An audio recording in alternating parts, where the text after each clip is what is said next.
요한계시록 3장 14절부터 22절 교독하겠습니다. 라오디게아 교회의 사자에게 편지하라.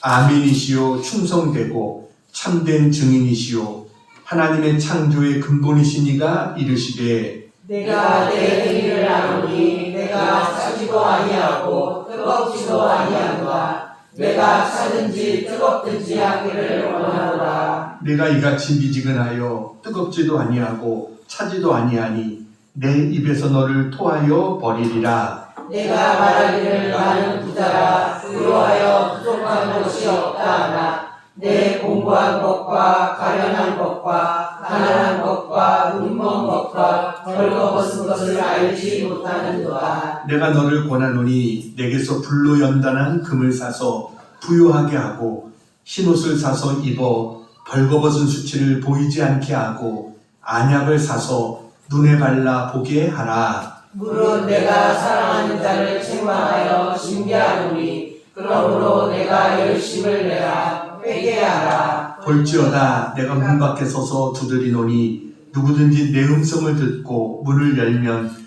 내가 그에게로 들어가 그와 더불어 먹고 그는 나와 더불어 먹으리라. 이기는 그에게는 내가 내 보좌에 함께 앉게 하여 주시를 내가 이기고 아버지 보좌에 함께 앉을 것과 같이 하리라. 다같이 귀 있는 자는 성령이 교회들에게 하시는 말씀을 들을지어다.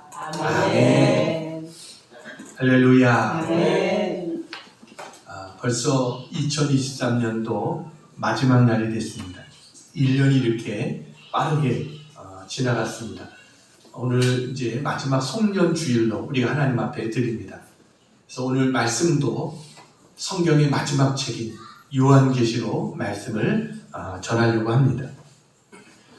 성경의 마지막 책인 요한계시록은 요한이 반모섬에서 계시로 받은 그러한 말씀입니다.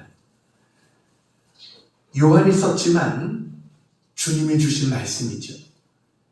사도 요한은 반모섬에서 받은 계시를 7교회에 편지로 보냅니다.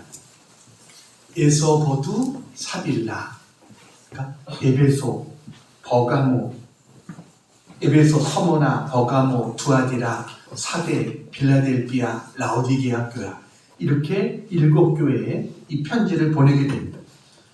모두 그 주 1세기에 터키, 지금은 투르키에라고 하죠.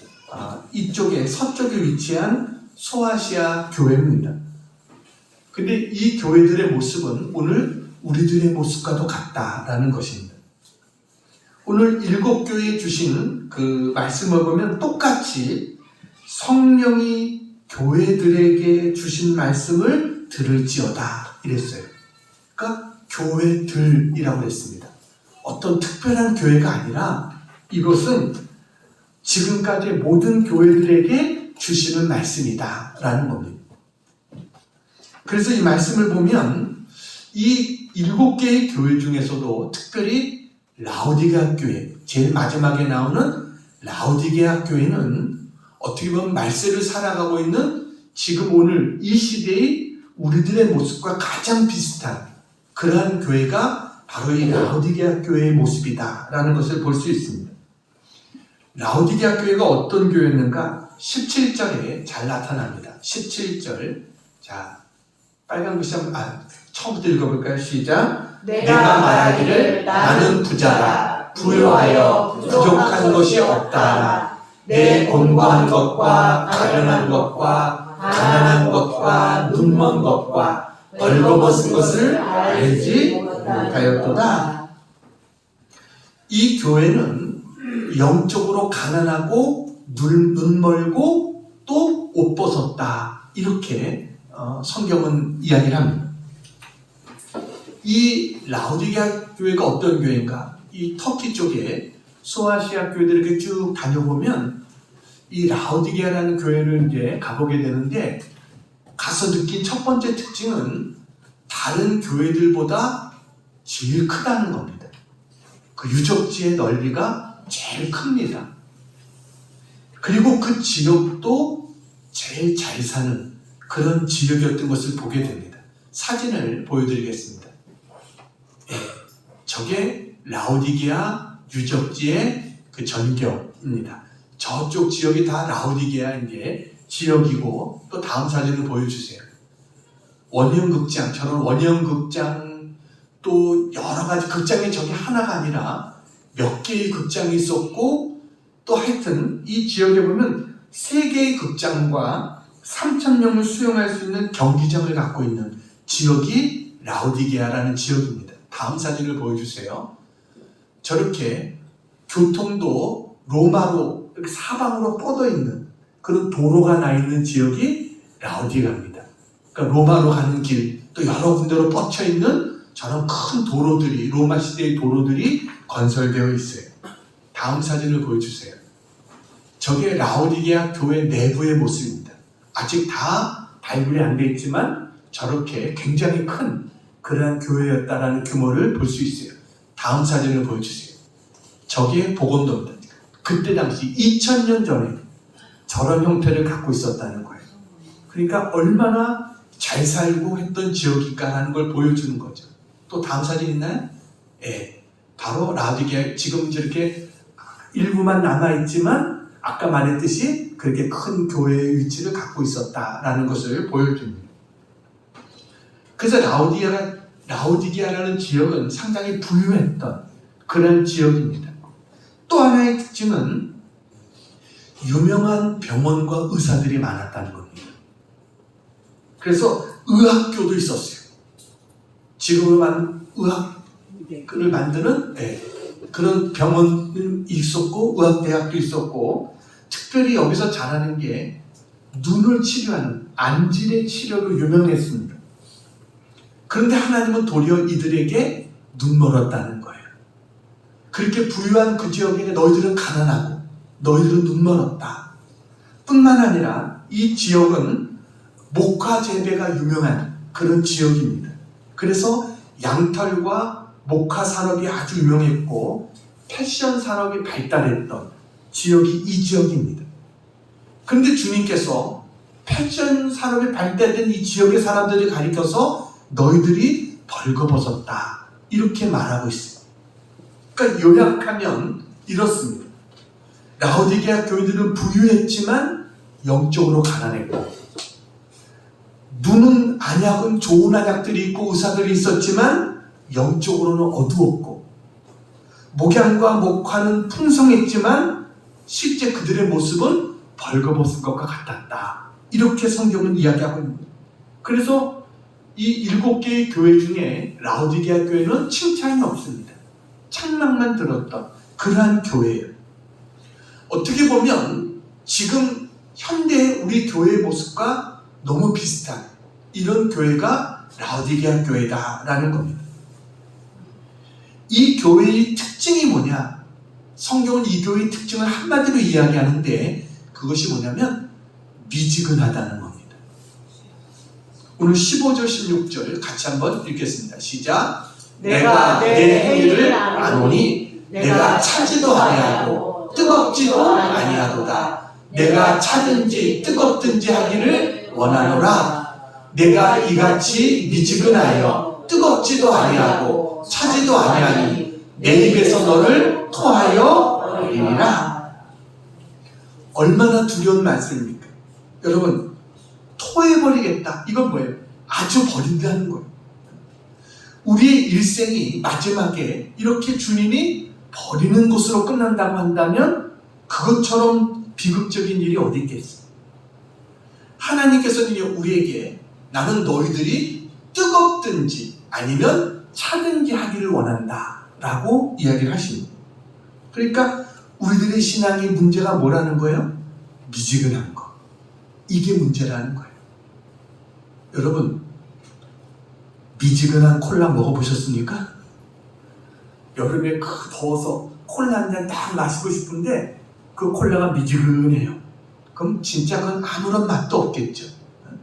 그러니까 미지근하다고 하는 것은 먹기가 어려운 거예요. 미지근하다는 것이 뭘 의미합니까? 믿기는 믿는데 열정이 없다는 것입니다. 여러분, 이 사람은 도대체 믿는 사람인지 안 믿는 사람인지 구분이 잘 안 되는 거예요. 그 정체가 분명하지 않은 거예요. 이게 미지근한 신앙인의 모습, 바로 라오디게아 교회의 문제였다라는 것이죠.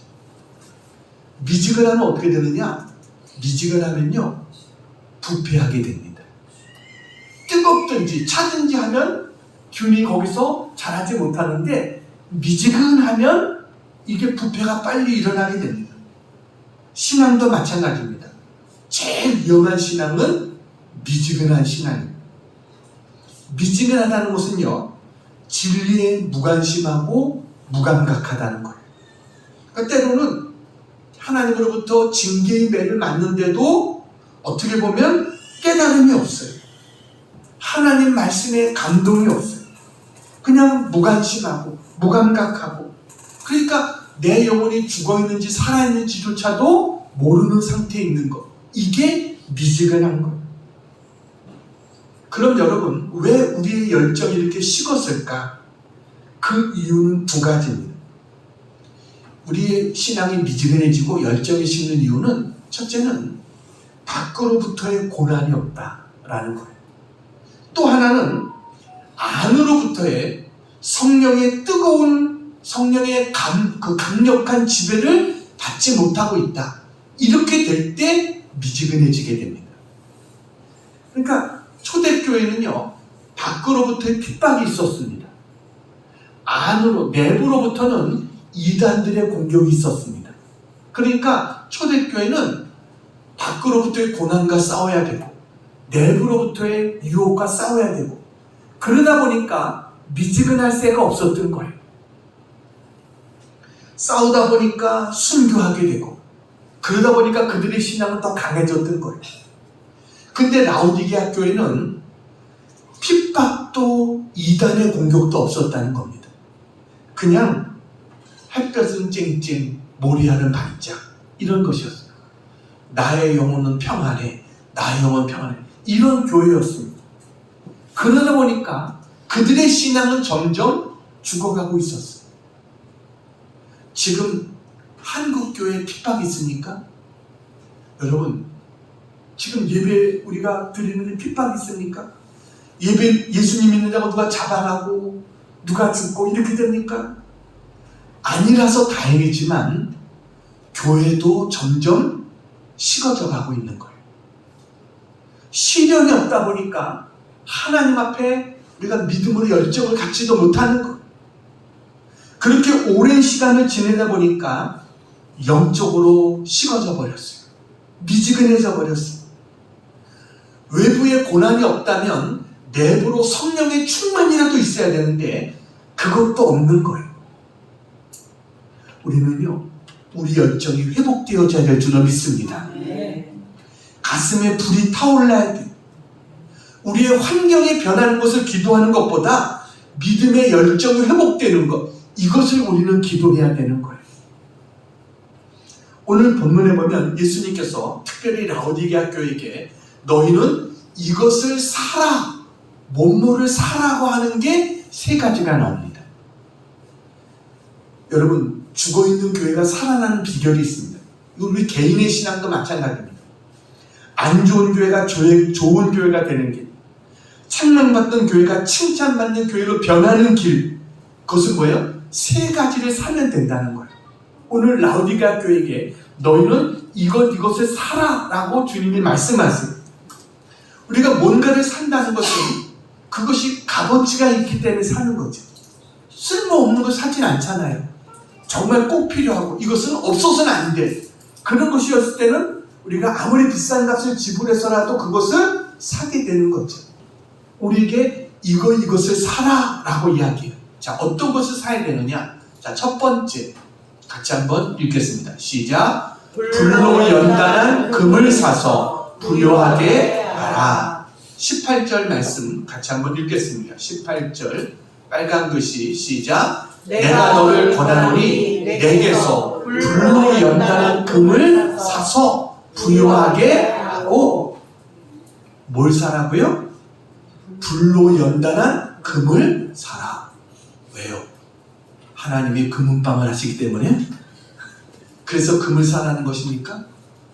오늘 주님이 말합니다. 내가 너를 권하노니 내게서, 우리가 어디서 사요? 주님으로부터 불로 연단한 금을 사서 부유하게 하라. 라오디게아 교회 사람들은요, 세상적으로 너무 풍족했기 때문에 하나님을 애타게 찾지 않았어요. 그래서 17절에 보니까 나는 부자라, 내게는 부족한 것이 없다, 필요한 것이 없다, 이렇게 호언장담하고 있었습니다. 이 라오디게아 지역이 얼마나 부유했냐면요, 이 지역에는 은행이 발달되어 있었습니다. 2000년 전에 은행이 발달되어 있었어요. 그래가지고 그때 당시에 이 소아시아 지역에서 가장 많은 금과 은을 가지고 있었던 지역이 라오디게아 지역이다 라고 이야기를 합니다. 왜냐하면 큰 금광이 있었어요. 그래서 금도 많이 나왔어요. 그리고 부족하지 않았어요. 그래서 막대한 부를 소유할 수 있었습니다. 얼마나 재정이 풍부했냐면 AD 61년에 큰 지진이, 그쪽 지역에 큰 지진이 나가지고 다 무너졌어요. 얼마나 무너졌냐면 라오디게아 지역의 90% 정도가 무너졌습니다. 여러분, 지진으로 90% 정도가 무너지면 완전히 폐허가 된 거죠. 다 무너진 거죠. 그래서 로마 정부에서 그쪽 인근의 지역들에게 그대로 둬서는 이게 지역이 완전히 망한다 싶어서 이제 기금을 만들어서 지원을 하게 됩니다. 다른 도시들은 로마가 보내주는 기금을 받아서 복구를 했어요. 그런데 라오디게아 지역은 우린 그거 필요 없다, 우리 스스로 복구하겠다, 이래서 복구한 지역이 라오디게아 지역입니다. 그러니까 부족하지 않다는 것. 근데 하나님은 뭐라고 말합니까? 저 17절에 뭐라고 말해요? 내가 말하길 나는 부자라 부여하여 부족한 것이 없다 하나, 그 다음 뭐라고요?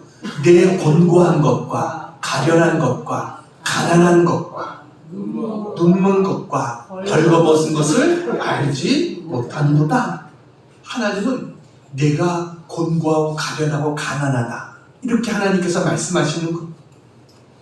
그러니까 머리끝부터 발끝까지 영적으로 부족하고 병이 들었다는 것.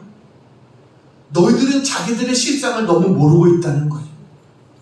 여러분, 세상에서 가장 미련한 사람 중에 하나가 어떤 사람입니까? 깨닫지 못하는 사람입니다. 그 몇 해 전에 미국의 현충일에 나이트클럽에서 수많은 사람들이 술을 먹고 춤을 추고 즐기고 있었습니다. 근데 어떤 사람이 나와가지고, 술이 취한 사람이 나와서 마이크를 잡고 막 사람들을 즐겁게 흥을 돋궜어요. 그러니까 막 사람들이 막 다 즐거워하고 막 좋아했습니다. 근데 화재가 난 거예요. 이 화재를 발견한 사람이 베일리라고 하는 종업원이었어요. 이 베일리라고 하는 종업원이 화재를 발견하고 달려와서 마이크를 뺏어가지고 사람들에게 큰일 났습니다, 불이 났습니다, 빨리 조용히 비상구를 통해서 나가십시오, 이렇게 이야기를 했어요. 근데 사람들은요, 그것도 농담으로 여겼어요. 그것도 그냥 하나의 어떤 그 농담처럼 여겨가지고 박수를 치고 도리어 웃기 시작한 거예요. 그러다 보니까 그 화재로 400명이 죽고 130명이 부상을 당했습니다. 그렇게 엄청난 피해를 입은 거예요. 왜요? 불났다고 빨리 피해야 된다고 하는데도 농담으로 엮인 거예요. 우리는 말씀이 깨달아져야 될 줄로 믿습니다. 깨달아지는 게 은혜인 거예요. 깨달아져야 부흥이 오는 겁니다. 깨달아져야 성령이 역사하는 거예요. 그래야 성령이 역사해야 우리의 믿음의 불이 붙고, 그리고 미진했던 우리의 신앙들이 다시 뜨거워질 수 있는 거예요. 그래서 오늘 주님은 뭐라고 말합니까? 18절에 내가 너를 권하노니 내게서 불로 연단한 금을 사서 부유하게 하라, 이렇게 말했어요. 불로 연단한 금이 뭐예요? 정금을 말합니다. 순금을 말합니다. 그러니까 금은 성경에서 믿음을 상징합니다. 여러분, 금을 사라는 말은 믿음을 사라는 거예요. 믿음을 가지라. 말세의 교회가 가장 힘써야 될 것이 뭐냐? 믿음을 사는 거예요. 여러분, 그러면 어떻게 믿음을 살 수 있을까요? 믿음을 사는 게 어떻게 살 수 있어요? 너희는 내게서 불러온다는 금을 사라. 이 믿음을 어떻게? 믿음도 주님이 주시는 선물이에요. 근데 이 믿음을 어떻게 살 수 있느냐? 믿음은 들음에서 생기는 거예요. 그렇기 때문에 교회에 나와서 말씀을 들어야 돼요. 그래야 믿음이 생겨요. 말씀을 듣지 못하면 믿음이 식어지게 되는 거예요. 말씀을 듣다 보면 어떻게 돼요? 아, 하나님이 나의 아버지구나. 예수님이 나의 구세주구나. 성령님이 나의 보혜사구나. 이런 것들이 믿어지게 되는 거예요.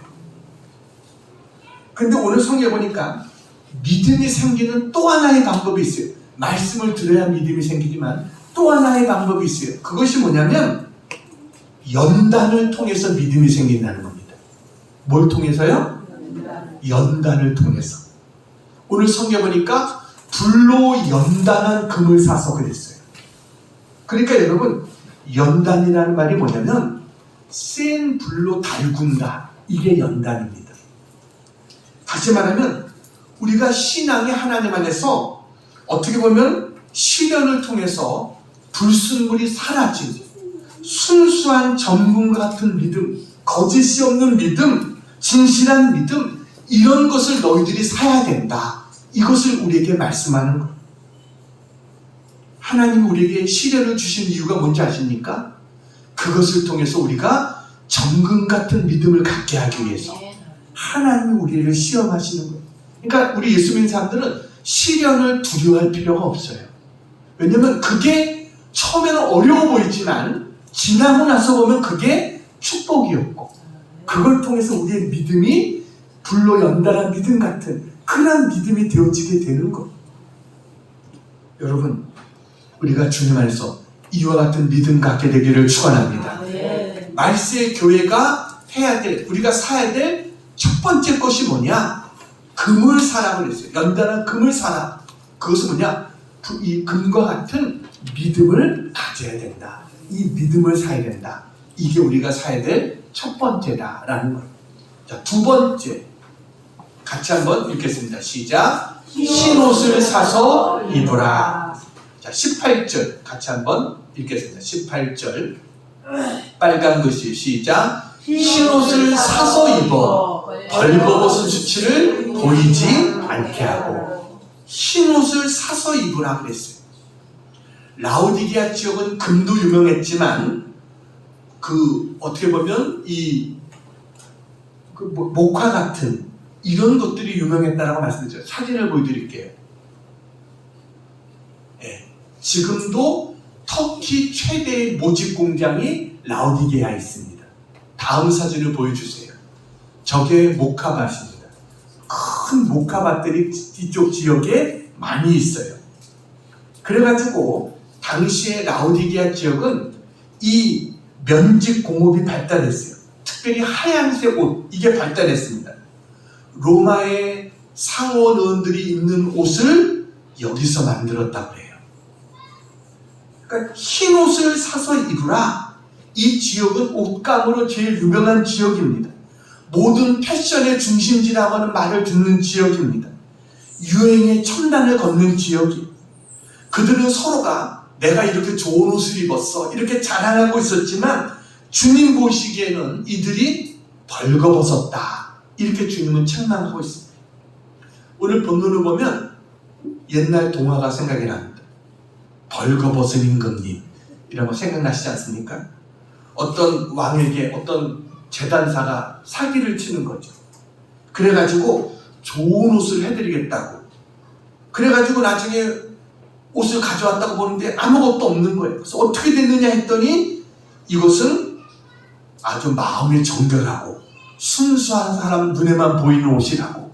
그러니까 왕이 그래. 그래가지고 그것을 받아가지고 그것을 입는다고 입고서 벌거벗고 밖에 나가서 걷지 않습니까?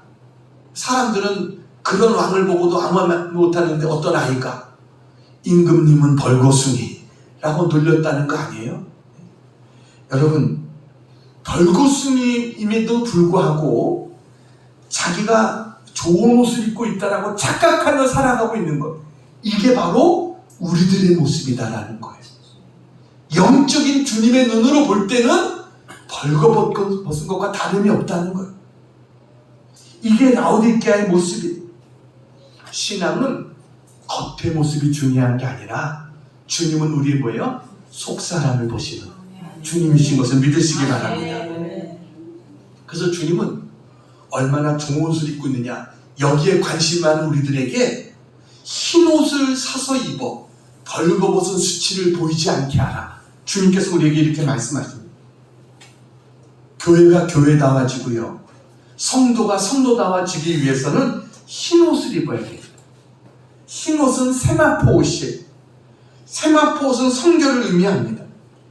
오늘 성경에 보니까 흰 옷을 사서 입어 벌거벗은 수치를 보이지 않게 하고, 사람들이요, 성결한 옷을 입지 못해가지고 결국은 그것 때문에 부끄러움을 당하는 모습들을 많이 보지 않습니까?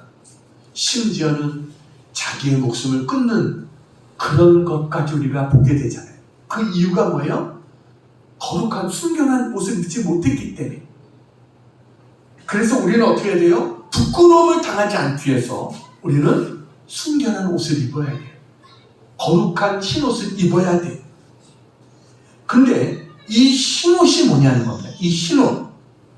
계시록에서 흰 옷을 우리가 어떻게 사느냐, 이것을 우리에게 이야기를 해줍니다. 요한계시록 7장 13절 14절입니다. 자, 같이 한번 읽어봅니다. 시작.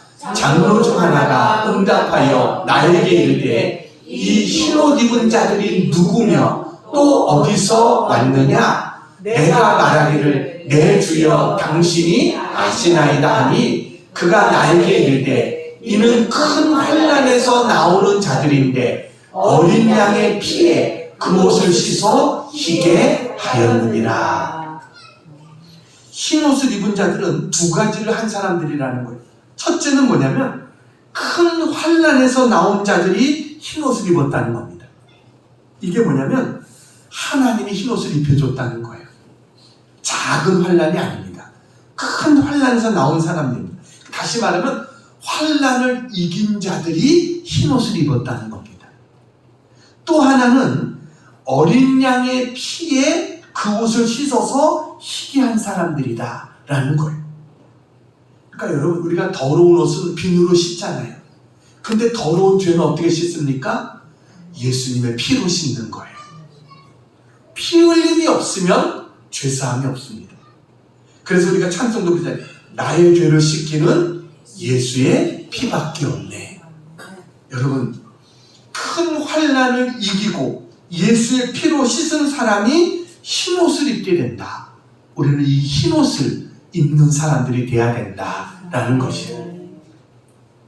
사진 하나 보여드리겠습니다. 네. 제목이 뭐예요? 주를 위해 살다라는 제목입니다. 이것은 이제 순교자의 소리, VOM이라고 하는 그 살아있는 순교자라고 하는 평판을 들었던 리차드 범브란트라고 하는 목사님이 세운 선교기관이에요. 그 선교기관에서 쓴 책이 주를 위해 살다, 저 책입니다. 근데 저 책에 보면 이런 이야기가 나옵니다. 북한 소년의 한 이야기가 나와요. 사업차 북한을 방문한 외국인 선교사님이 있었습니다.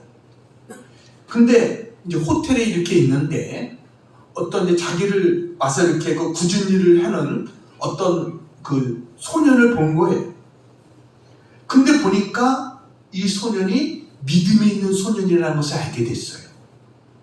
그래가지고 너무나 놀랐잖아요. 이 북한에서 이 소년이 믿음을 갖고 있는 소년이다. 그러니까 이분이 선교사라는 것을 알고 이 소년이 자기의 믿음을 그에게 표현을 한 거예요. 나도 믿고 있다라는 것을 이야기한 겁니다. 그래가지고 알고 보니까 이 소년의 아버지도 신앙 때문에 투옥된 그런 소년이었어요.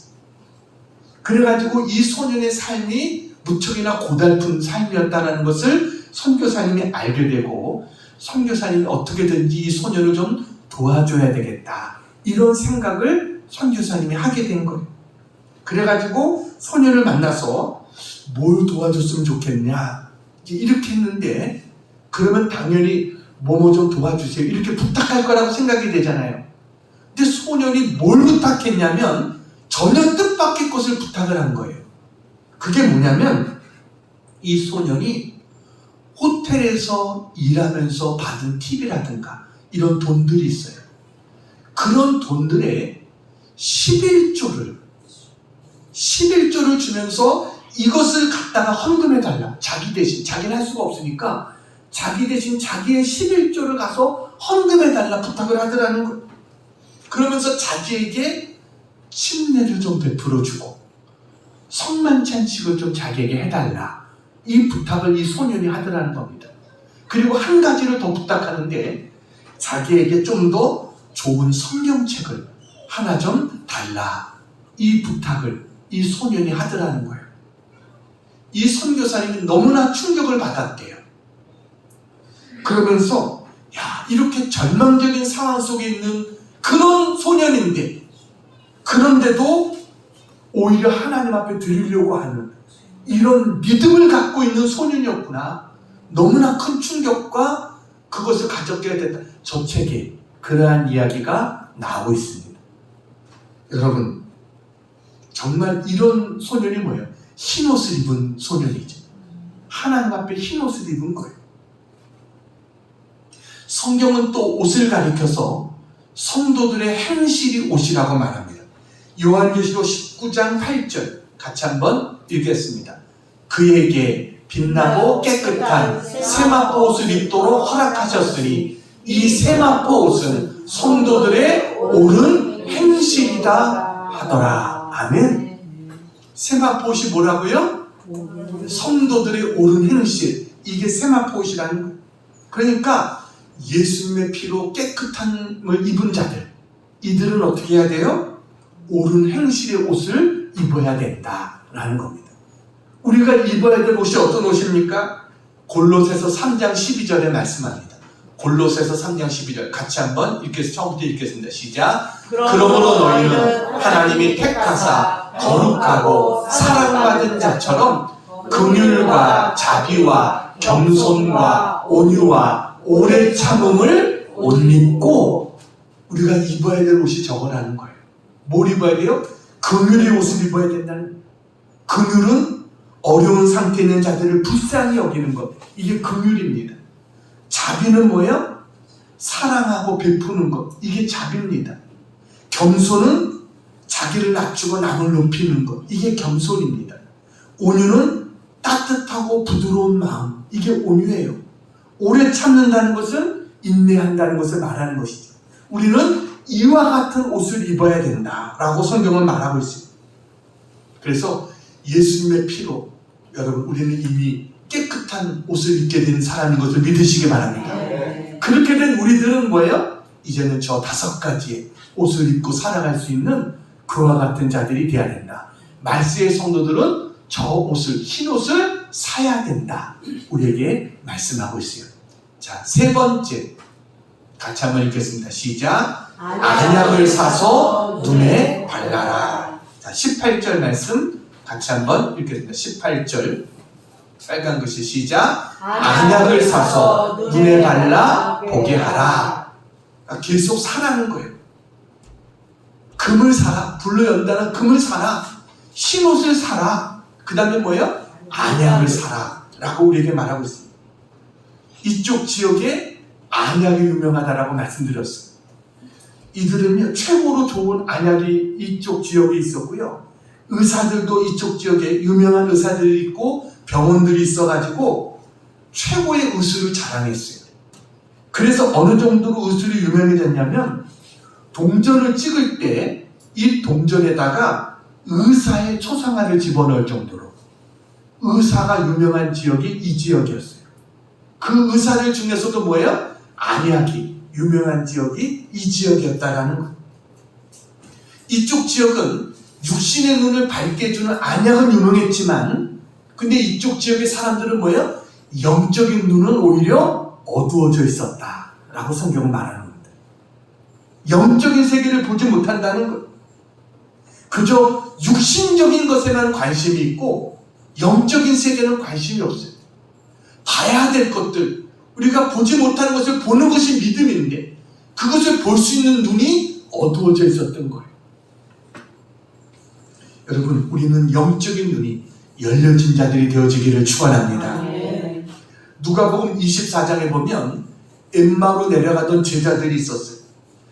글로바라고 하는 사람과 또 한 사람의 예수님의 제자가, 그러니까 12명의 제자는 아니지만 다른 제자였어요. 그 제자가 엠마라고 하는 길을 내려가다가 이들은 굉장히 슬픔과 걱정 속에 쌓여 있었어요. 왜냐하면 예수님이 십자가에 죽으셨기 때문에.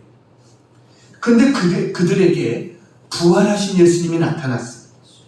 그래가지고 그들과 동행하시는데 오늘 누가복음 24장 16절 빨간 글씨, 같이 한번 처음부터 읽어봅니다. 시작. 그들의 눈이 가리워져서 그인 줄 알아보지 못하는, 예수님과 함께 걸어가는데 주님이 이들을 모르는 거예요. 왜요?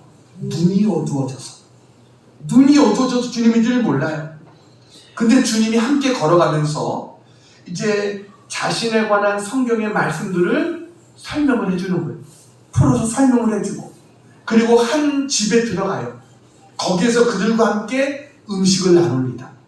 떡을 가지시고 축사하시고 그들에게 주시고, 그랬더니 그들이 뭐라고 이야기하냐면 32절 같이 한번 읽겠습니다. 시작. 그들이 서로 말하되 길에서 우리에게 말씀하시고 우리에게 성경을 풀어주실 때 우리 속에서 마음이 뜨겁지 아니하더냐 하고, 마음이 뜨거워지기 시작했어요. 왜요? 눈이 열려졌기 때문에. 눈이 열려지게 된 거예요. 그래서 이분이 주님이셨구나 알게 되고 그들은 다시 예루살렘을 향해서 올라가게 됩니다. 여러분, 낙심하고 식어졌고 어떻게 보면 차가워졌던 그들의 마음이 어떻게 뜨거워질 수 있었어요? 말씀을 들을 때. 말씀을 듣다 보니까 눈이 열려지게 되고, 눈이 열려지다 보니까 신앙의 뜨거움을 이들이 경험하게 된 거예요. 하나님 말씀을 들으면 여러분, 우리의 눈이 열려지고 우리의 심령이 뜨거워지는 하나님의 역사가 나타나게 된다는 사실을 믿으시기 바랍니다. 우리는 세상의 것만 보는 자가 아니라 사람들이 보지 못하는 그것을 볼 수 있는 영적인 세계를 볼 수 있는 우리가 돼야 될 줄로 믿습니다. 하나님이 우리를 위해서 예배해 주신 그 나라, 그 축복, 이것을 볼 수 있는 그러한 자들이 되어져야 돼요. 이제 한 가지 이야기하고 마치려고 합니다.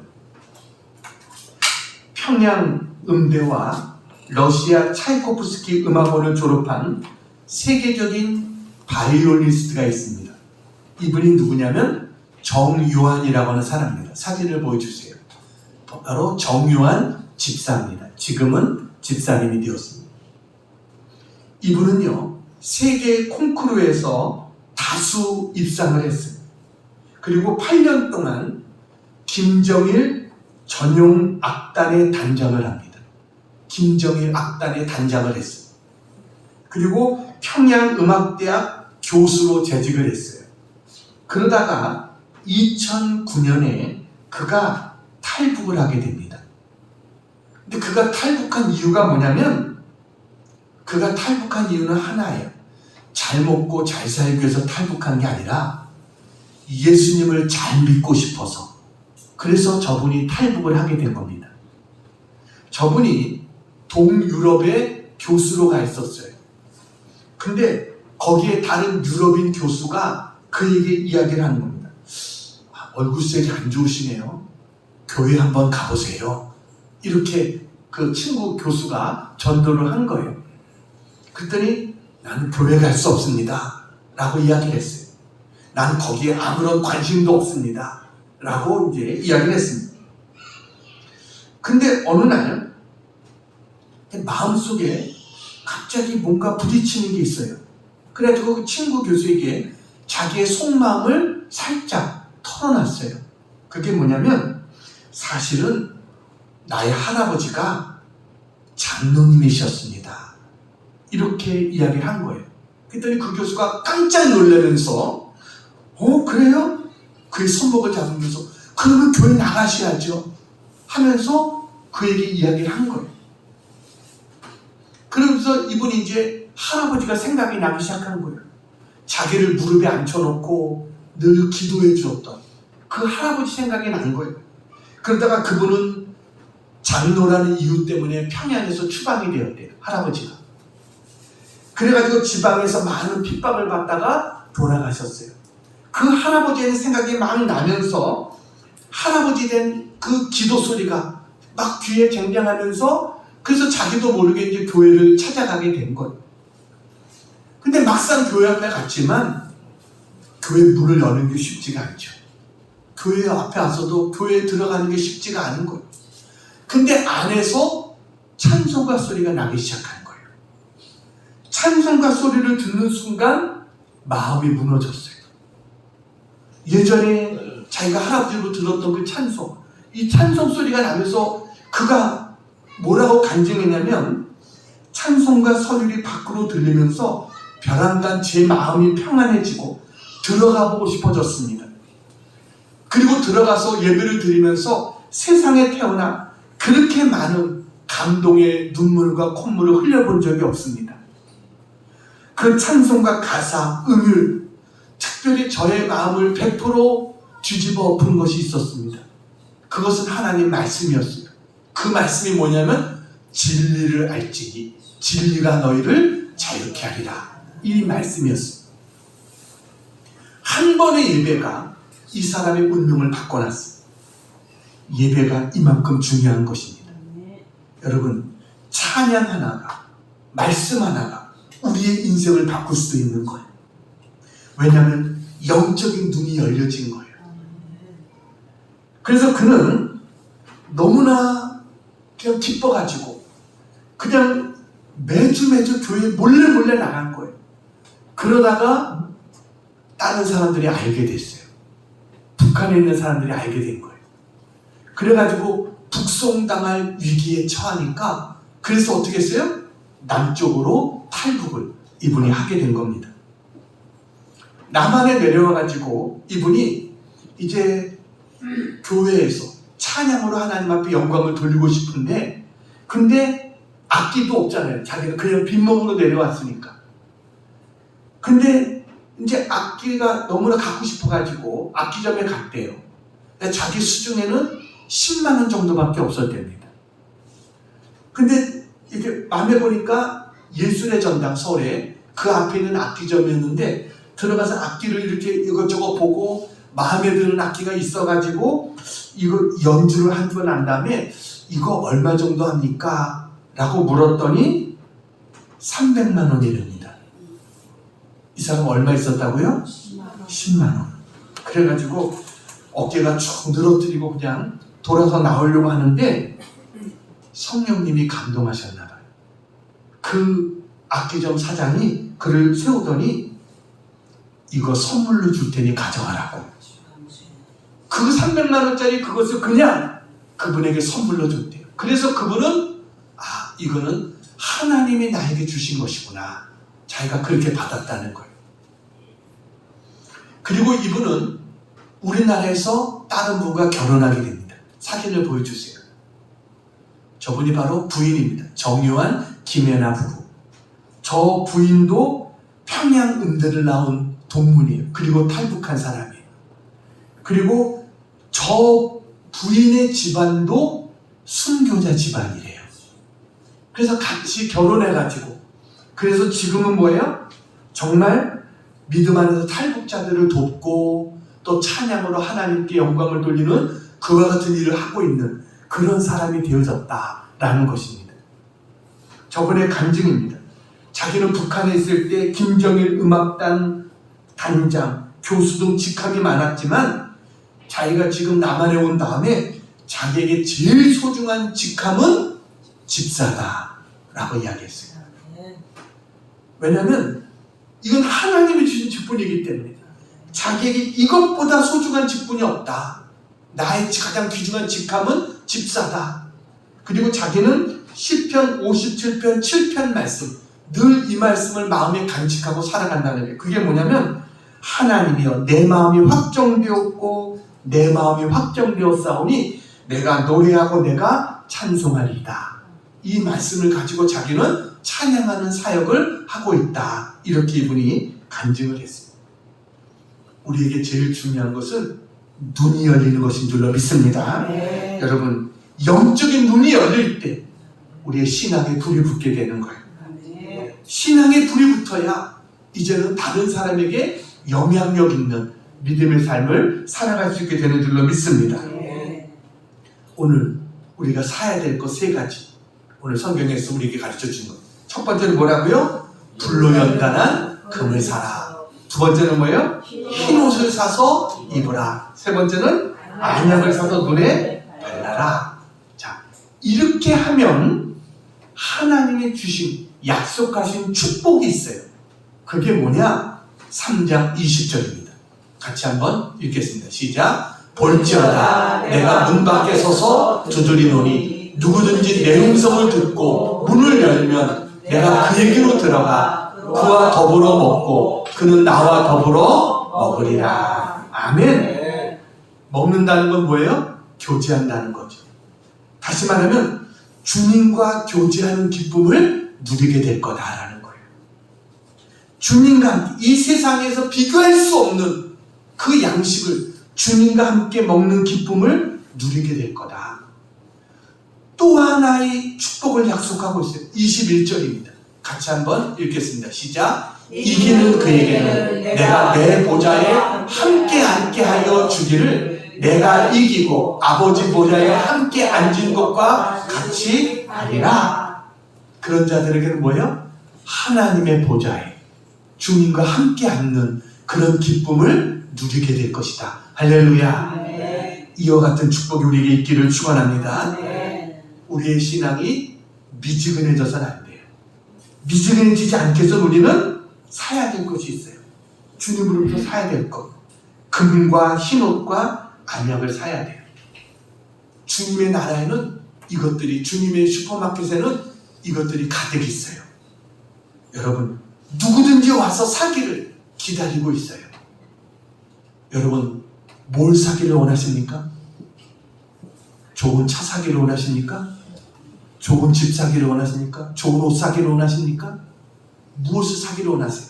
오늘 성경이 말한 우리가 정말 믿음의 부자가 되고 거룩한 옷을 입고 영적인 눈이 떼어져서 정말 주님과 함께 먹고 마시고 주님의 보좌에 함께 앉을 수 있는 그와 같은 우리 모두가 되어지기를 주님의 이름으로 축원합니다. 네. 기도하겠습니다. 사랑하는 하나님 아버지, 하나님 은혜와 사랑을 감사합니다. 오늘도 하나님 앞에 나와 예배한 믿음의 종들, 믿음의 부자가 되게 하여 주시고 거룩의 옷을 입게 하여 주시고 우리의 눈을 밝혀주셔서 영적인 세계를 보게 해 주시옵소서.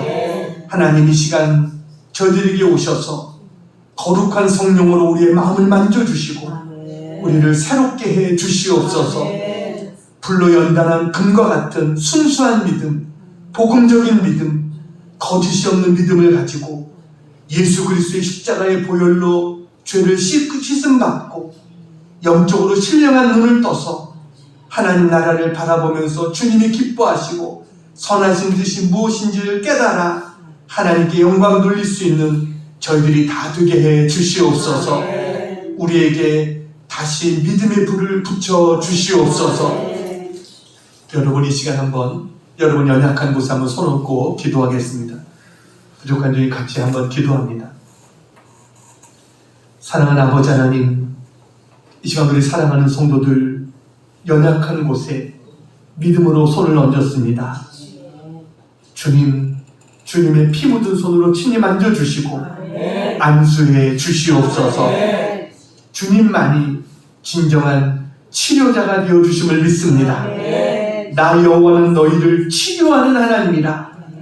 여호와 라파의 하나님을 믿사오니 주님 이 시간 사랑하는 종들에게 연약한 곳을 만져주시고 기름 부어주시고 안수해 주셔서 저들의 연약함이 깨끗이 치료되어지게 해 주시옵소서. 나사렛 예수 이름으로 명하노니 예수 이름으로 강건할지어다.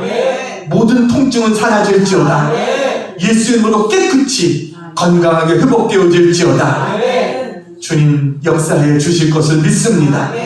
저들을 고쳐 주시옵소서. 강건케 해 주시옵소서.